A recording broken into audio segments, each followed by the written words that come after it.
अभी तक हमने देखा कि अकीरा जो कि कन्वीनियंस स्टोर में एक लड़की से मिला जो कि उसे काफ़ी ज़्यादा पसंद आई, लेकिन वो लड़की समझ नहीं पा रही थी कि आखिर ये बेवकूफ़ मुझे घूर क्यों रहा है। बाय द वे इस लड़की का नाम है शिजुका, जो कि हमारी इस मूवी की मेन फीमेल लीड है। अकीरा शिजुका से हाय हेलो करने लगा एंड पूछता है कि तुम कहाँ रहती हो, तो इस पर शिजुका कहने लगी कि पहले तुम बताओ कि तुम कौन हो और क्या सच में इतना रिस्क उठाकर तुम बाहर सिर्फ ये मसाले लेने आए थे। तो तब वो बताने लगा कि हाँ ऐसा ही है कि तभी अचानक बाहर से शोर आया किसी के चिल्लाने का, इसलिए अकीरा तुरंत बाहर आकर देखने लगा। लेकिन तभी वो ज़ॉम्बी जो कि एक आदमी के पीछे है वो अब अकीरा के पीछे पड़ गया एंड स्टोर में आने लगा। तो तब शिजुका ने अकीरा की हेल्प कराई उसको ज़ॉम्बी से बचाने में, क्योंकि शिजुका एक प्रोफेशनल फाइटर थी, इसलिए उसने आसानी से उस ज़ॉम्बी को मार दिया। मगर तभी डोर ओपन देख एक और ज़ॉम्बी अंदर घुस आया जिसको वो म्यूजिक सिस्टम से अट्रैक्ट कर पीछे भगा देती है, क्योंकि ये सभी ज़ॉम्बी साउंड सुनकर अटैक करते हैं।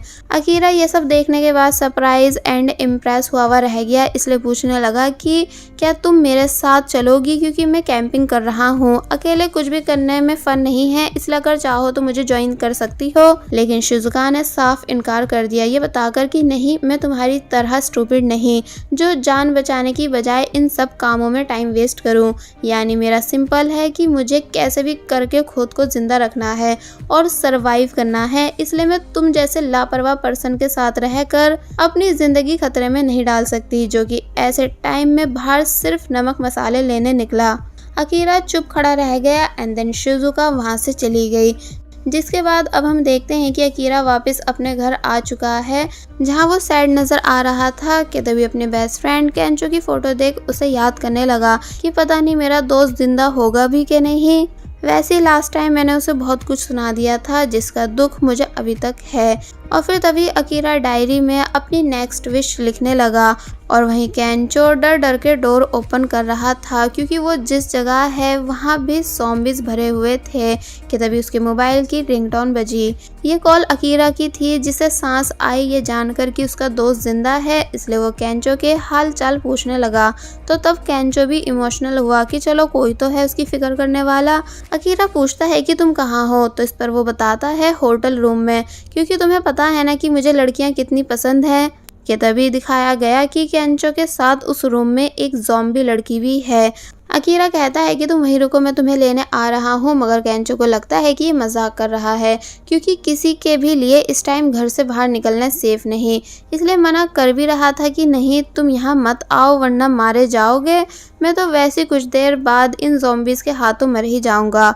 बट अकीरा ने उसकी एक नहीं सुनी, बल्कि एड्रेस जानने के बाद कॉल कट कर दी और फिर कहने लगा कि मुझे अपने बेस्ट फ्रेंड को बचाना ही होगा, वरना ऐसी डरपोक वाली जिंदगी से अच्छा मैं ज़ॉम्बी का खाना ही बन जाऊं। और बस फिर इतना सोच अकीरा अपने मिशन पर निकल जाता है, जहां हम देखते हैं कि हर तरफ सिर्फ तबाही ही तबाही थी, यानी सब कुछ जल रहा था, बड़ी बड़ी बिल्डिंग्स भी, एंड रोड पर कोई भी नहीं नजर आ रहा था। कि तभी थोड़ा आगे आकर अकीरा को काफी सारे ज़ॉम्बीज़ दिखे जो कि भूखे थे एंड रोड के बीचों बीच बस पर चढ़े हुए थे, इसलिए अकीरा ने बाइक को इस एंगल से घुमाया ताकि वो लोग उसे पकड़ नहीं पाए। ट्रिक कामयाब हुई, लेकिन थोड़ी आगे आकर नॉन स्टॉप ज़ॉम्बीज़ ऊपर से गिरने लगे ताकि अकीरा को पकड़ पाए, बट यहाँ भी वो उन सभी से बच जाता है। लेकिन लास्ट में 3 ज़ॉम्बीज़ ने उसकी बाइक पकड़ ली, जो कि बाइक को छोड़ने का नाम ले ही नहीं रहे थे, प्लस सामने से और भी कई सारे ज़ॉम्बीज़ उसी की तरफ आने लगे। तो तब वो ब्रेक मार कर उन तीनों ज़ॉम्बीज़ को बाकी ज़ॉम्बीज़ पर फेंक देता है और फिर और ज़्यादा स्पीड के साथ तुरंत वहाँ से निकल गया। और वहीं दूसरी तरफ केंचो ट्राई कर भी रहा था होटल से छुप छुप कर बाहर निकलने की, लेकिन हमेशा वो फंस जाता था, इसलिए तुरंत वापस अपने रूम में आ गया। बेचारा दोनों तरफ से फंसा हुआ है, बाहर ज़ॉम्बीज़ की भीड़ से और अंदर अपनी गर्लफ्रेंड ज़ॉम्बी के साथ, इसलिए डर कर वो अपनी वो मेमोरीज याद करने लगा कि जब इंटरनेशनल फाइनल राउंड था जिसमें उसके पास टाइम था अकीरा को बॉल पास करने का, लेकिन कर नहीं पाया घबरा जाने की वजह से। एंड देन केंचो की गलती की वजह से उनकी पूरी टीम जीतते जीतते हार गई, जिस बात का सदमा उसे अभी तक था। दूसरी तरफ बाहर अकीरा फाइनली उस एड्रेस पे पहुंचा जो कि उसे केंचो ने बताया, लेकिन वो पूरी जगह ज़ॉम्बी से भरी हुई है, यानी एक भी रास्ता ऐसा नहीं था जहां से निकला जा सके। इसलिए अकीरा ने म्यूजिक प्ले किया एंड उसको दूसरी तरफ फेंक दिया ताकि रास्ता साफ हो सके, और फिर हुआ भी ऐसा ही, यानी म्यूजिक की आवाज़ सुन सारे ज़ॉम्बीज दूसरी तरफ चले गए एंड म्यूजिक सिस्टम पर कूद जाते हैं एक दूसरे के ऊपर चढ़ चढ़ कर। और फिर अब यहाँ अकीरा की रेस स्टार्ट हुई, यानी अकीरा ऐसा फील करता है कि जैसे वो रग्बी गेम खेल रहा है जिसमें वो एक्सपर्ट है, इसलिए सभी ज़ॉम्बीज का सामना करते हुए आगे बढ़ता गया एंड जो भी कोई उसके रास्ते में आया उसे उठा उठाकर उसने साइड में फेंक डाला, क्योंकि आखिर अकीरा को अपने बेस्ट फ्रेंड की जान जो बचानी है। फिर वो कार्स पर चढ़ जाता है जहां भी ज़ॉम्बीज उसे पकड़ने से बाज नहीं आ रहे थे, लेकिन अपना हीरो अकीरा इतना ज़्यादा प्रोफेशनल है कि वो किसी के हाथ नहीं लगा, बल्कि फुल स्वैग दिखाते हुए सेफली होटल स्वीट मैजिक के अंदर घुस गया जहाँ केंचो है, जहां एक और ज़ॉम्बी उसके रास्ते में टांग अड़ाने ही वाला था, लेकिन अकीरा ने इसको भी अच्छे से सबक सिखा डाला बोर्ड के अंदर घुसाकर। और वहीं दूसरी तरफ केंचो को बाहर से आवाज़ें आनी बंद हो गई, इसलिए वो डर डर कर एक बार फिर बाहर चेक करने निकला जहां कोई भी नहीं था, लेकिन तभी किसी को देख उसकी जान निकल गई, जो कि और कोई नहीं बल्कि अकीरा है। इसलिए तब जाकर वो काफ़ी ज़्यादा खुश हुआ। अकीरा डायरेक्ट माफ़ी मांगने लगा अपने उस दिन वाले बैड बिहेवियर के लिए, जब वो केंचो से रेस्टोरेंट में लड़ा था, ये बताकर कि मैं तुम्हारी लाइफ से जेलस हुआ करता था, इसलिए मैंने जेलसी में उस दिन तुम्हें वो सब बोला, इसलिए प्लीज़ मुझे माफ़ कर दो। तो तब केंचो बोलता है कोई नहीं, तुम मेरे लिए यहाँ तक आए यही मेरे लिए सबसे बड़ी बात है। मगर फिर तभी इनकी आवाज़ें सुन बाकी सब ज़ॉम्बीज भी इनकी तरफ आ गए। बेचारा केंचो फिर से डर के मारे घबराने लगा, लेकिन अकीरा ने उससे शांत होने को बोला, क्योंकि आई थिंक अभी केंचो को ये बात पता नहीं थी कि ज़ॉम्बीज साउंड सुनकर अटैक करते हैं। इसलिए जब जैसे इन दोनों ने दूसरा डोर ओपन किया तो तब वो इनके पीछे पड़ गए, लेकिन जैसे तैसे ये दोनों फाइनली बिल्डिंग से बाहर आ गए एंड कुछ फंसा कर डोर को लॉक कर वहां से निकल गए। जिसके बाद अब हम इन दोनों को एक रेस्टोरेंट में चिल करते हुए देखते हैं, जहां केंचो ने काफ़ी सारा फूड रेडी किया, क्योंकि वो एक अच्छा शेफ़ जो है, इसलिए ये देख अकीरा काफ़ी ज़्यादा खुश होता है। आफ्टर डिनर जब ये दोनों बातें कर रहे थे तो तब केंचो दिल से अकीरा का थैंक्स करने लगा उसकी जान बचाने के लिए। मगर तभी अकीरा की डायरी देख पूछता है कि आखिर ये कैसी लिस्ट है। तो तब अकीरा ने सब बता दिया कि ये मेरी विश लिस्ट है जिसे मुझे पूरा करना है। केंचो उसे रीड करता है, जिसमें एक विश ये भी थी कि अपने बेस्ट फ्रेंड केंचो की जान बचाना एंड उससे माफ़ी मांगना। तो तब ये रीड कर वो काफ़ी ज़्यादा इमोशनल हुआ कि इसका दोस्त उसे कितना प्यार करता है। अकीरा पूछने लगा कि क्या नेक्स्ट विश पूरी कराने में तुम मेरी हेल्प कराओगे। तो तब केंचो बोलता है कि हाँ बिल्कुल।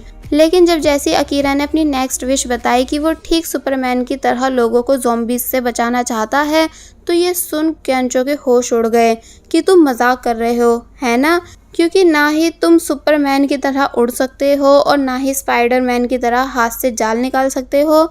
बट अकीरा सीरियस था कि वो एक ना एक दिन सुपरमैन की तरह लोगों को बचाएगा ज़रूर। अब नेक्स्ट डे दिखाया गया कि केंचो ऑनलाइन वीडियोस देख रहा था कि कैसे पूरा टोक्यो ज़ॉम्बी बन चुका है, इसलिए कहता है कि हमें जल्द से जल्द टोक्यो से चले जाना चाहिए।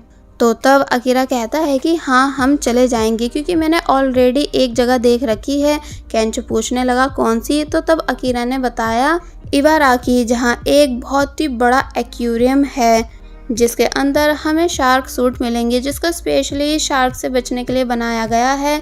यानी उस सूट की हेल्प से हम ज़ॉम्बीज़ के अटैक से बच जाएंगे, क्योंकि वो सूट इतना ज़्यादा स्ट्रॉन्ग है कि ज़ॉम्बीज़ हमारी बॉडी के किसी भी पार्ट को बाइट नहीं कर पाएंगे। तो तब केंचो को भी ये आइडिया काफ़ी ज़्यादा ज़बरदस्त लगा।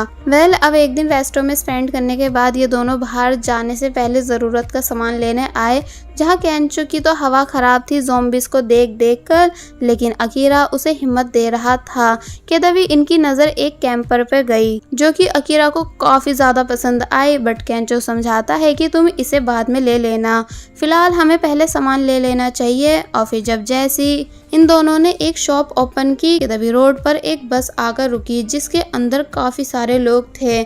दिखने में ऐसा लग रहा था कि जैसे बस में कोई इन्फेक्टेड हो गया हो, इसलिए सभी लोग उस बस से बाहर निकलकर भागने लगे। लेकिन रोड पर फैले ज़ॉम्बीज़ से बच नहीं पाए क्योंकि ज़ॉम्बीज़ काफ़ी ज़्यादा खतरनाक हैं, जिनका सामना करना एक नॉर्मल इंसान के लिए पॉसिबल नहीं। इसलिए एक एक करके वो सभी लोग मारे जाने लगे। अकीरा ये सब नज़ारा देख काफ़ी ज़्यादा परेशान हुआ, इसलिए 2 लेडीज़ एंड बस ड्राइवर को देख वो उन्हें अपने पास चिल्ला चिल्ला कर बुलाने लगा, जिसके बाद वो तीनों तुरंत भागते हुए अकीरा के पास आ गए एंड शॉप के अंदर घुस गए कि तभी अकीरा की नज़र शिजुका पर गई, यानी वही लड़की जिससे वो कन्वीनियंस स्टोर में मिला था। इसलिए शोर मचाकर शिजुका को भी अपने पास बुलाने लगा, लेकिन शिजुका चारों तरफ से घिरी हुई थी। इसलिए पहले उसने ज़ॉम्बी से फाइट की, उन्हें काफ़ी बुरी तरह मार मार कर, जिसकी फाइटिंग स्किल्स देख एक बार फिर अकीरा इम्प्रेस हुआ। लेकिन शिजुका ज़्यादा देर तक ज़ॉम्बीज़ का सामना नहीं कर पाई क्योंकि अब और भी ज़्यादा मात्रा में ज़ॉम्बीज़ उस जगह आ चुके थे। इसलिए वो डायरेक्ट भागने लगी एंड देन फाइनली अकीरा के पास आकर उसके साथ शॉप के अंदर घुस जाती है। वरना अगर आज अकीरा नहीं होता तो उसके बचने के चांसेस बहुत ही ज़्यादा कम थे। शॉप के अंदर सभी लोग चैन की सांस लेने लगे एंड अकीरा और केंचो को थैंक्स करते हैं क्योंकि आज वो सभी इन्हीं दोनों की वजह से ज़िंदा हैं। तो तब अपनी तारीफ सुन इन दोनों को बहुत ही ज़्यादा खुशी मिली। अब इन सभी ने उस पूरी शॉप को चेक किया कि कहीं कोई ज़ॉम्बी तो नहीं, लेकिन यहाँ सिर्फ इन लोगों के अलावा और कोई भी नहीं था। इसलिए सभी लोग खुश हुए कि चलो फाइनली अब कुछ दिन हम यहाँ आराम से रह पाएंगे। ऊपर से यहाँ काफ़ी सारा खाना भी है। लेकिन तभी ड्राइवर अंकल सॉरी बोलते हुए रोने लग जाते हैं। सभी को लगा कि ये इसलिए रो रहे हैं क्योंकि ये सही से ड्राइव नहीं कर पाए थे, इसलिए सब लोग उन्हें हिम्मत देने लगे कि नहीं आपकी कोई गलती नहीं, ये टाइम ही ख़राब चल रहा है। मगर अंकल इस बात से नाराज़ नहीं थे, बल्कि इसलिए रो रहे थे क्योंकि अब कुछ देर बाद वो भी ज़ॉम्बी बनने वाले हैं, क्योंकि उन्हें बाहर ज़ॉम्बी ने बाइट कर लिया था। लेकिन फ़िलहाल वो ये बात किसी को नहीं बताते, इस डर के साथ कि कहीं ये लोग मुझे यहाँ से निकाल नहीं दें। और बस फिर इसी के साथ पार्ट 2 यहीं पर एंड हो जाता है। There was a time when you had me falling to the